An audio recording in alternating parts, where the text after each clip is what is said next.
Chicago's very own WGN Evening News.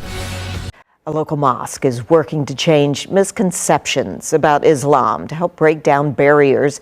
They welcome people from all backgrounds. WGN's Jewel Hillary shows us the outreach. Organizers say building community is one of the most effective ways to tear down some of those misconceptions, and that's exactly what they're doing here at this mosque open house.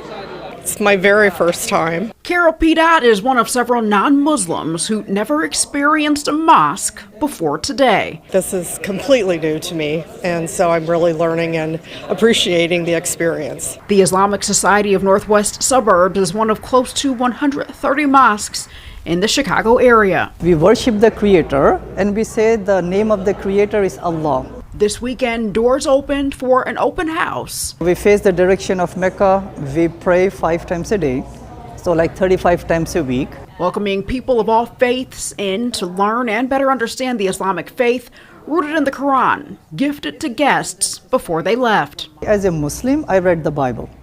I want to know my neighbors, 2 billion people, what they read, what they believe. Dr. Sabeel Ahmed is the director for Gain Peace. It's an organization dedicated to educating people about Islam and building bridges through community.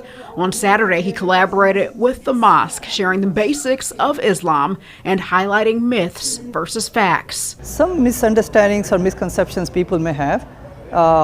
Number one is women in Islam. When they wear the hijab, some people they may think they are forced to wear it, or this is a sign of oppression, subjugation. That's not the case. That's a myth. Women are wearing it because they want to be empowered. They want to be free. Along with touring the mosque, guests enjoyed traditional food while henna artists offered designs next to an Arabic calligraphy station.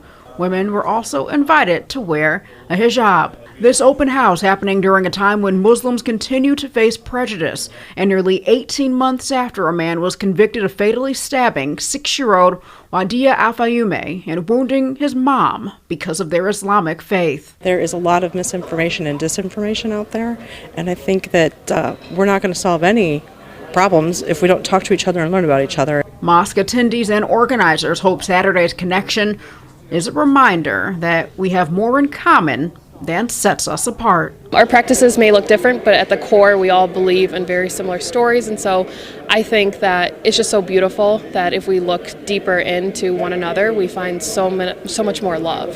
The next official mosque open house here at Islamic Society of Northwest Suburbs will take place sometime next year, but folks of all faiths and backgrounds are welcome to visit anytime. Reporting in Rolling Meadows, I'm Jewel Hillary, WGN News. Chicago's very own WGN Evening News.